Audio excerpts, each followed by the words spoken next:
3 کتاب اسرارآمیزی که تا کنون بشر نتوانسته ازش سر در بیاره. اولین کتاب کودکس گیگاس، معروف به کتاب شیطان. بزرگترین کتاب قرون وسطا با وزنی بیش از 75 کیلوگرم. اما چیزی که این کتاب را ترسناک کرده، تصویر تمام صفحه‌ای از شیطان در وسط آن است.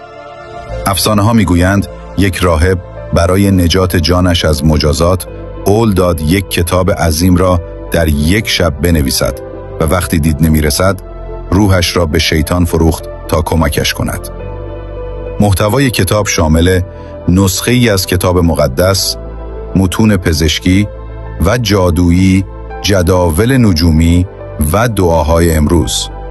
این کتاب در کتابخانه ملی سوئد نگهداری می شود، اما هنوز هم هر کس آن را می بیند حس می کند با چیزی فراتر از انسان روبرو شده. دومین کتاب کتاب آبراهام لین است، منسوب به ساحری یهودی به نام آبراهام لین و ترجمه شده توسط آبراهام اهل وورمز. این کتاب راهنمایی است برای رسیدن به قدرت‌های ماورایی. هدف اصلی آن ارتباط با فرشته نگهبان شخصی و تسلط بر شیاطین. درون کتاب وردهایی وجود دارد که گفته می شود اگر دقیق اجرا شوند می توانند دروازه‌هایی به دنیای دیگر باز کنند.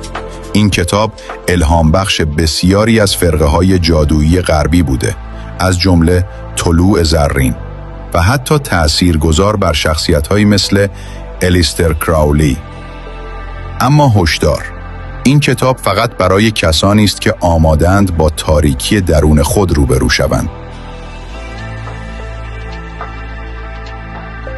سومین کتاب حتی از دوتای قبلی هم اسرارآمیزتر است. نامش مشخص نیست، نویسنده‌اش هم معلوم نیست. برخی میگویند این کتاب اصلاً منشأ زمینی ندارد. گفته می شود نسخه ای از آن در ترکیه نگهداری می شود و حتی ایالات متحده با نامه‌ای رسمی درخواست دریافت آن را کرده.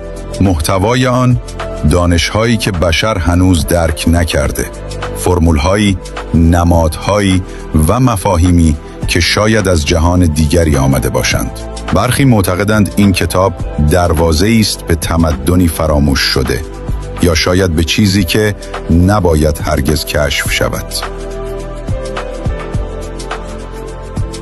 برای تماشای ویدیوهای بیشتر کانال ما رو سابسکرایب کنید و همچنان لایک و کامنت یادتون نره.